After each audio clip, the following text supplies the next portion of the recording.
there can be lots of different interpretations Yeah. of what addiction is. What in your opinion is addiction? I think there's so many definitions, so it's really hard. I think it's obsessive thinking, so it's like literally being obsessed with something, like your whole existence depends on it. That's the way that I see addiction, because I've suffered with addiction in terms of eating, like with my anorexia and with my bulimia. That, like, to me, that is addiction, right? So it's that obsessive thinking, constantly being obsessed with something that's outside of you, that you need to constantly keep doing it. And it's like a compulsion, like it's like a physical compulsion. And like you said, it's doing the same thing over and over again, knowing that it's going to hurt you and hurt everyone around you, but you still continue to do it. It's just like, it's such a hard thing to describe, but it's like just that painful, just being in that painful place of just doing the same thing. Addiction is like Groundhog Day, like it's like you're doing the same thing over and over again, but it gets worse and worse and worse every day. It's like being stuck in a constant trap. But I think that, like you said, there's so many different definitions for it. Like there's like the scientific definition, or there's what you'd get in 12 steps, or like I do feel that it is like it's an allergy. Like you put one in you and then you can't stop. Like I'm okay until I put that one in me, and then I cannot stop. I just can't stop. Like it's like, and then being stuck in that cycle again. But then it's also like it is an illness, because it's like our minds will tell us that it wasn't that bad. I was speaking to Ben last week, and we talked about the choice. And sometimes when you talk about addiction and define it the way that you just did, it in a sense removes the individual's choice in what they're doing. So, but just to, and he agreed.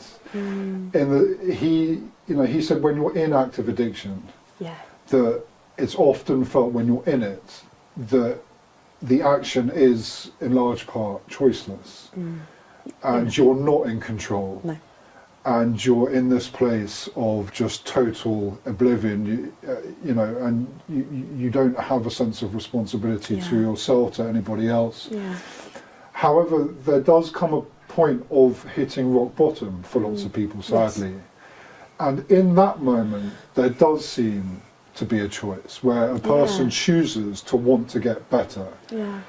And so I found that kind of distinction quite interesting, but also he said that when you are in sobriety and when you've got some time of sobriety behind you, today for me and you it is a choice. We could leave here, we walk past a shop, they sell alcohol, you can walk past a pub, it sells alcohol. We live in Bristol, you can do whatever you want.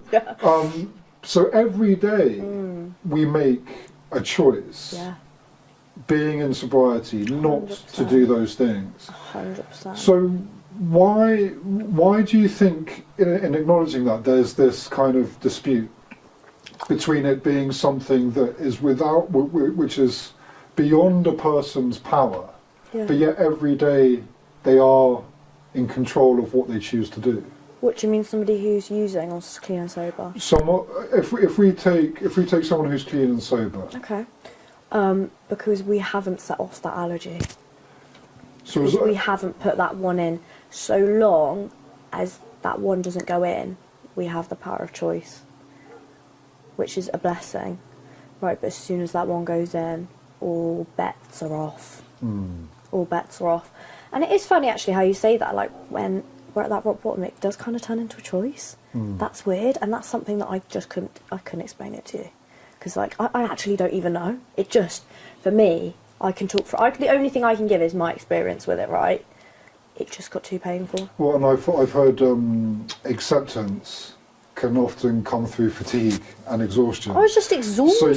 So you reach a point where you're just so exhausted and done. Yeah. It's like I just can't do this cannot anymore. do this, and it's tiring. Being an active addiction is exhausting. It's like, who do I need to manipulate to get what I want? Who do I need to steal off of?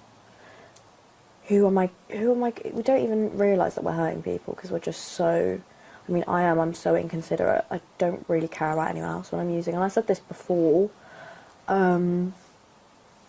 It's just really tiring because you're constantly thinking about when you're going to have that next one. When am I going to have my next drink? When am I going to have my next pill? When am I going to have my next line?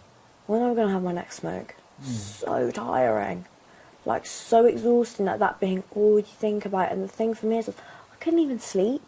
I couldn't even sleep. Like, unless I was unconscious, sleep was just non-existent for me. And that's not really even proper sleep. Now I realise I used to think I was sleeping, but that's not sleep. That's literally just being unconscious. It is so tiring and getting hurt all the time and hurting other people and the situations that we put ourselves in and all of that stuff.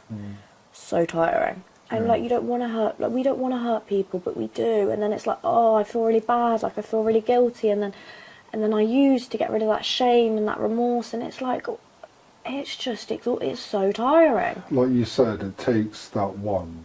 And all it takes is one, yeah. Once you have that one, sadly for lots of people, like you said, all bets are off. Yeah, that's it. And who knows where it's going to take you. It could take you into a place of pure psychosis. Yeah, you never get out of, which you can't get out of. It can lead you down a kind of 3-year bender, which it just destroys. I only everything. laugh because it's like, yes. Yeah, and so the discipline to put, like you say, to put the work in each day, and it's a lot of self-reflection. It's a lot of self-inventory. It's a lot of self-awareness. It's how are things affecting me today? Yeah. How are other people affecting me? How have I responded to things? How have I affected other people? How have you affected other people? Being aware or being vigilant. Yeah. In the sense of, so that you're aware if you're starting to, how did you put it? Unravel a little bit, to get a bit twisted a little bit. To get, I hear people saying, I get put in my stuff. You know, I'm in my stuff today. You know, and, you always say that. I'm like, I'm all in my stuff today. Yeah, like I'm in my stuff. Yeah. And but to be able to acknowledge that and recognise that and realise that that's a bit of a red flag there. You know, I'm being a bit snappy with people. Yeah.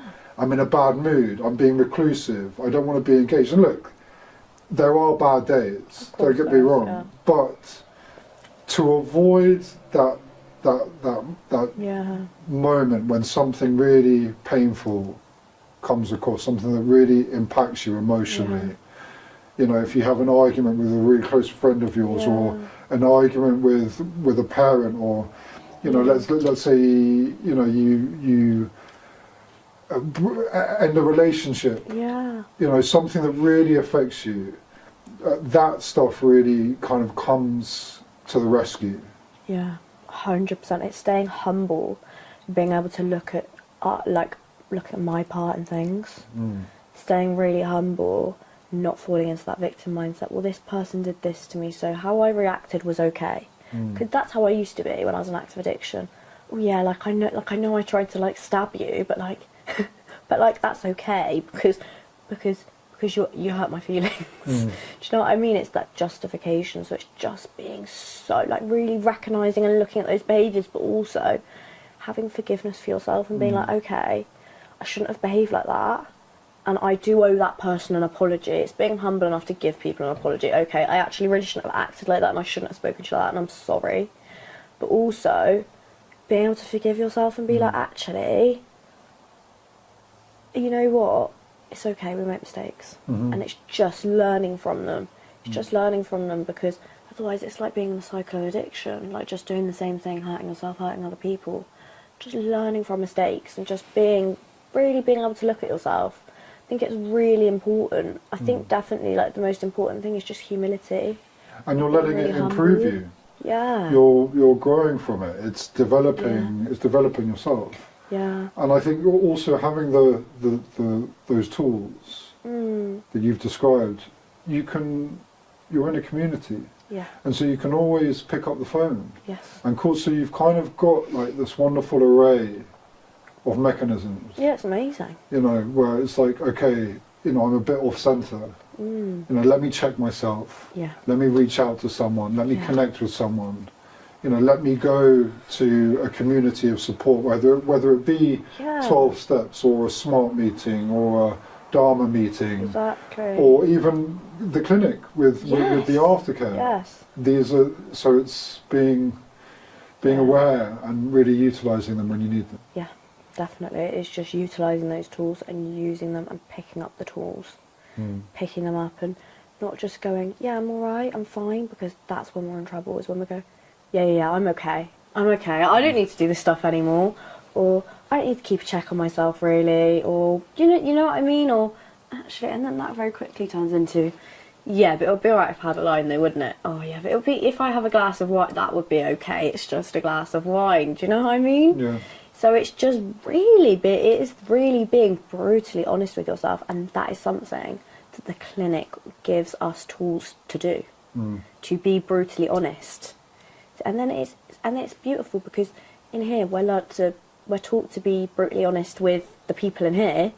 So then somebody can come to me and go, I just did this, what do you think? And I can go, that's really off key. And then the same person can tell me, you're being really off key, like that's not okay. It is really, really important. Recovery is a lot of reflection. Yeah. A lot of reflection, and it's also massively about helping other people. And I just want to ask, what are you looking forward to? Are there things now that you can envision and that you can imagine and that you can dream of? Yeah. That just wasn't there before? Well, now anything's possible, right? Yeah. I've got my whole life ahead of me. That is amazing. Like, that is absolutely amazing. But before that, I didn't really know whether I was going to make it to my next birthday. I really didn't. Like, even before I was like 30. Like, when I remember my 13th birthday and I was like, how have I done it this year? Like, how have I made it through another year? Like, I don't understand. I don't want to do next year. I hope I'm dead by the next one. But now I'm excited. I wake up. Yes, I have bad days and I'm like, oh my gosh, like, things are too much right now. I wake up and I'm excited to see what my life can hold. There's opportunities and like, I just don't know where life's going to take me. And that is so cool. I don't know who's going to walk into my life. I don't know what's going to happen. I don't know. It's just amazing. But whereas before, I just didn't have any of that. I couldn't have any connections with people. Couldn't have friendships. I did have relationships, but they were pretty awful because I was just so self-obsessed. I couldn't hold down a job, do you know what I mean? Like, I couldn't have a good relationship with my family. I couldn't do anything. I wasn't useful to anyone and I wasn't useful to myself. I just was not a useful member of society. But today, it's like, there's opportunities all around and I can see that today. But before it was like, everything's awful, everyone's out to get me, I want to die, why did this happen, why did that happen, oh, da, da, da, da, da. People are awful, da, da, da, da, da, da. Like, just... Life suddenly opens up with possibility. Yeah. And you've got Which is cool. You've got the strength and the clarity to actually go and pursue it. Yeah. And the support. Yeah. And the friendships and relationships that you're building and that you've built along the way. Yeah. You know, there. And you can be present for those. Yeah. And take value in that. Yeah. And so sometimes it's the small little details of life that can suddenly become apparent to you. It's the little things. You know, it's like, you know, looking at a beautiful blue sky, or, you know, walking around a city in peace and not kind of in a place of despair and kind of suicidal ideation and absolute desperation. Yeah. Actually, to be able to walk through it and experience it and be grateful. Yeah. It's like, it is little things. Like, say, like, I remember when I first went into supported housing and I was really ill when I came in because my immune system was down and, like, I used to get ill constantly. And she came up to my room and she made me a bowl of soup. And she bought me some paracetamol. And I don't know why, I'm going to start crying. And some tea, right? And I just burst into tears. Like, it's just the little things. And I would have never appreciated that when I was using, ever. Yeah. Like, I did used to think everybody was horrible to me, but there was people who were nice to me, who did try to help me, but I just couldn't see that because I was blind to it. It's the tiny, weeny things, or like my dad will text me and be like, I'm so proud of you, you're doing so well.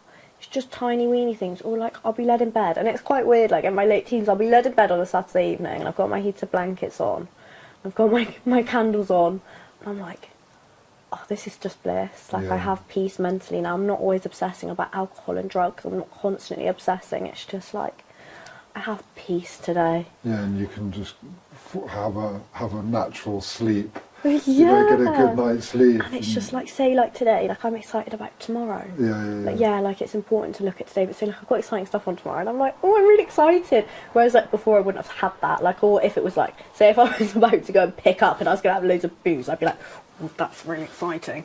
But the thing is, like, deep in my heart, I knew that wouldn't really satisfy me.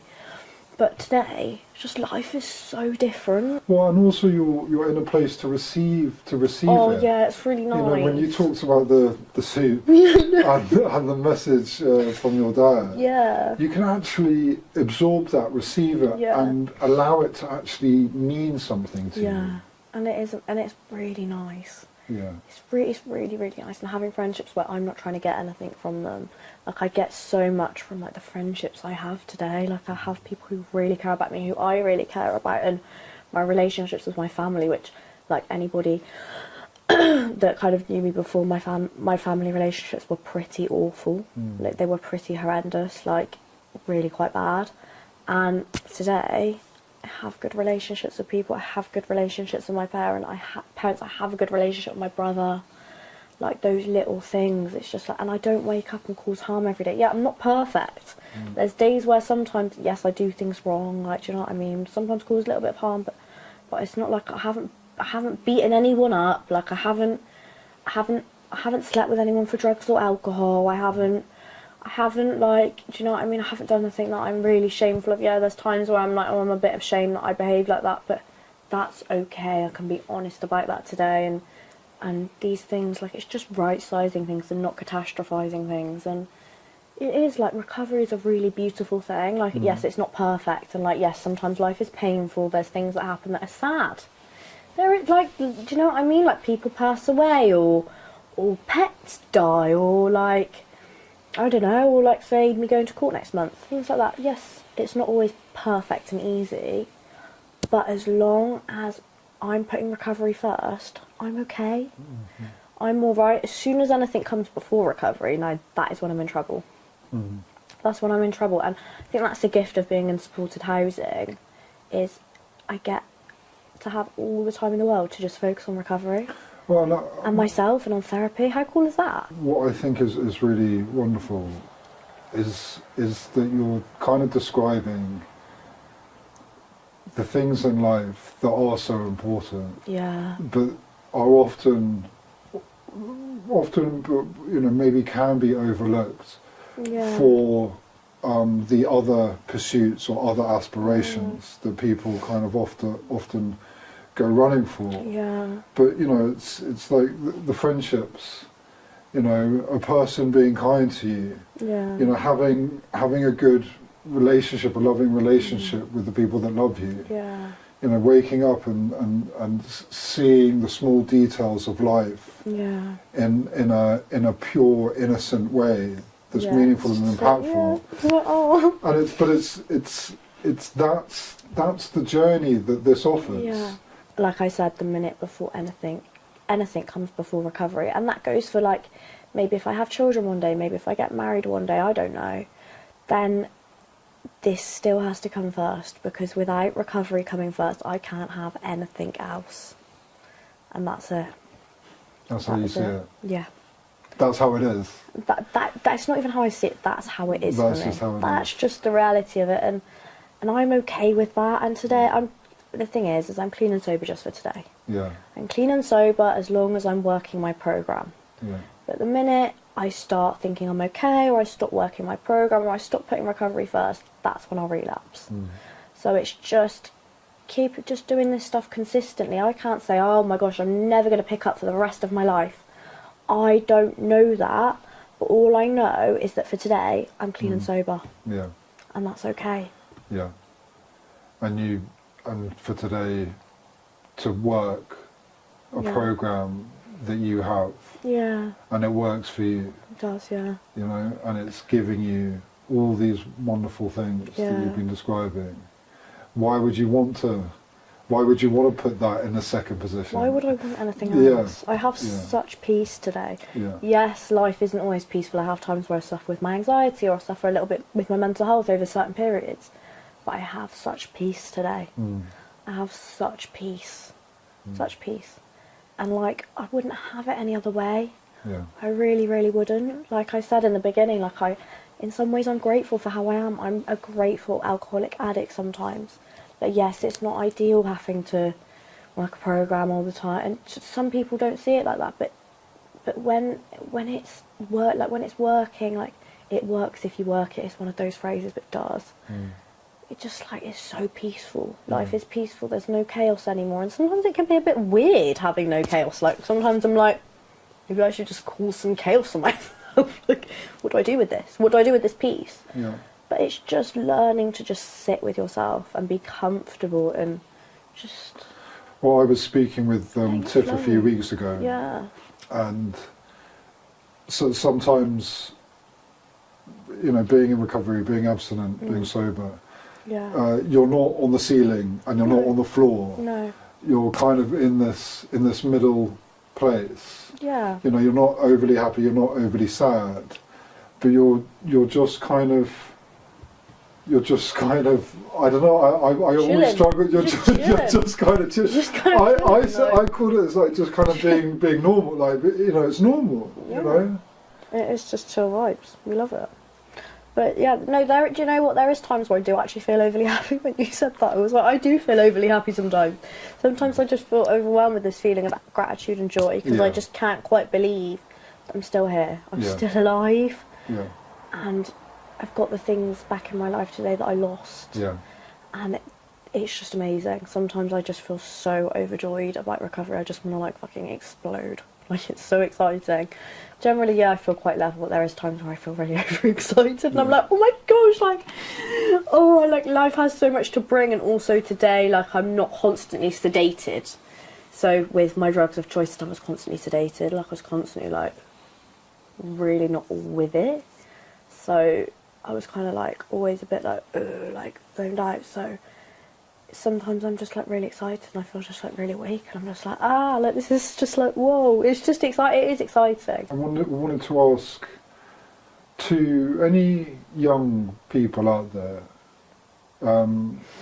who are struggling, and they are going through something difficult, what advice would you offer to them if they're listening, or their parents are listening?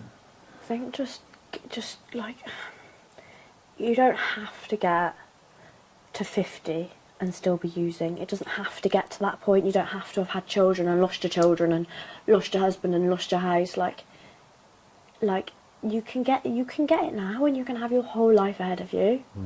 Like, if you nip this in the bud now, you can have your whole life ahead of you. And also have all the time in the world to make a difference to other people and help other alcoholics and addicts. And like, say if it's another young woman, you can help another young woman through your experiences, which is amazing.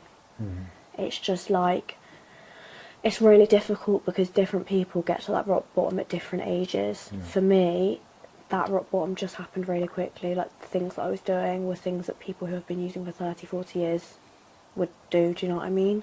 That progression was really quick for me, and that rock bottom happened really quickly. So it kind of just comes at different times for people, but in some ways I'm so grateful that I've come in and I've been to treatment so young, because it means that I've got all this time on my hands. And in the beginning that really terrified me, but today I'm okay with that. I'm excited. It's sad that it often has to take a rock bottom. Yeah. But I suppose what I'm hearing is that if you feel like something isn't just get quite help. right, just talk to someone. Just get help. Just contact someone. One thing that I would say is not every young person it doesn't have to get to the place where it got to for me. Yeah. Do you know what I mean? It doesn't have to get to that place where you're putting yourself in really dangerous situations and you're overdosing and you're in and out of hospital and you're in psychosis and you're really violent and you're getting the police called on you and all of those different things. It doesn't have to get to that point. Do you know what I mean? It really, really doesn't. If you feel like there's something not right, just go and seek support and help. Yeah. And that's like it, because it's worth it. Yeah. It's worth it, and it can give you your life back, and it can give. The thing is, addiction is a family illness, and like, it doesn't. We don't only disrupt ourselves. We're like a whirlwind, and we take everybody around us down with us. And it doesn't have to be like that. It really, really doesn't. Like, you don't have to rip your entire family apart. It doesn't have to get to that point. Yeah. I think it's just like, just get help while you still can. Yeah. Because there is times where sometimes we're too far gone. And that's really sad. But I don't really feel that anybody's too far gone. You know? I used to feel that I was too far gone. But actually, I don't think anybody is. I think as long as you do what you're told, you do what's suggested of you, you're right. You're fine. Amen.